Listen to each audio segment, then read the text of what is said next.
មហាជនជាពិសេសអ្នកគាំទ្រពិតជាមានការភ្ញាក់ផ្អើលយ៉ាងខ្លាំងក្រោយពីបានដឹងថាកម្ពុជាតារាចម្រៀងអ្នកនាងមាសសុខសោភានៅសុកស្រាប់តែធ្លាយរឿងបែកបាក់គ្នានឹងស្វាមីក្រោយបានរួមរស់ជាប្តីប្រពន្ធនឹងគ្នាអស់រយៈពេលជាង10ឆ្នាំមកហើយ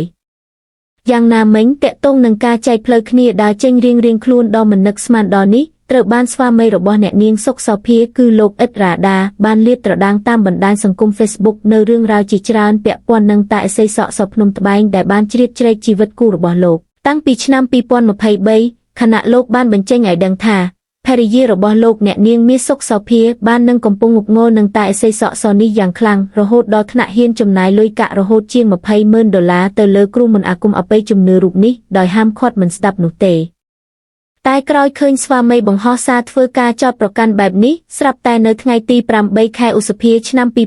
2025អ្នកនាងមាសសុខសោភាក៏បានធ្វើការ live វីដេអូចេញមុខការពារនិងសរសើរតាសក់សភ្នំត្បែងនិងបានដាក់ចំទៅអតីតប្តីលោកអ៊ិតរ៉ាដាថា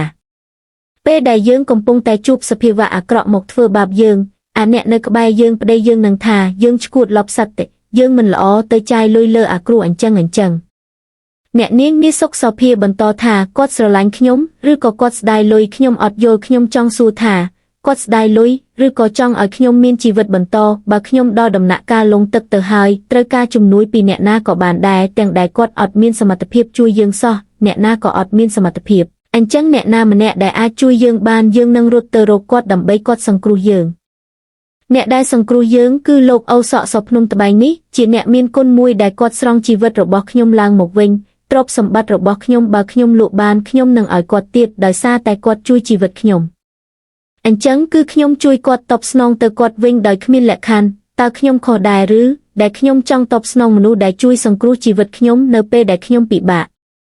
អ្នកនាងមាសសុខសោភាក៏បានហែកទម្លាយចំថាប្តីច្រណែននឹងលោកតាសក់សភ្នំត្បែងដែលមានលុយមានឡានមានស្រីច្រើនតែខ្លួនឯងមិនខិតខំធ្វើឲ្យបានដូចលោកតាបែរជាមកច្រណែននឹងប្រច័ណ្ឌលោកតាសក់សភ្នំត្បែងទៅវិញ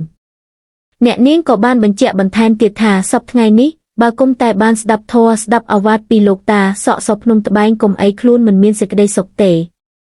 តែយ៉ាងណាមហាជនជាច្រើនក៏បានយល់ឃើញថាអ្នកនាងមាសសុខសោភាអាចនឹងកំពុងងប់ងល់នឹងជំនឿខ្លាំងនិងកំពុងធ្លាក់ក្នុងការអូសទាញពីបុគ្គលតាំងខ្លួនជាតាឥសីសក់សភ្នំត្បែងរូបនេះដល់ដំណាក់កាលបេះលែងចេញហើយក្នុងនោះមាត់ទេមហាជនម្នាក់បានលើកឡើងចំថាសត្វទេរបស់នាងទៅកាន់តែឆ្ងាយហើយពេលស្រឡាញ់អ្វីសុទ្ធតែល្អពេលល្អកអ្វីសុទ្ធតែអាក្រក់ហើយគេគ្នាខ្ទេចព្រោះតែវក់នឹងទឹកមុនតាសក់សដែលពេលនេះបានប្រែរូបកាយពីតាសក់សមកជាបុរសសក់ខ្លីខ្មៅក្រឹបនិងចេញពីព្រៃភ្នំបើកឡានយ៉ាងលយសង្ហាដល់ភ្ញាក់ផ្អើល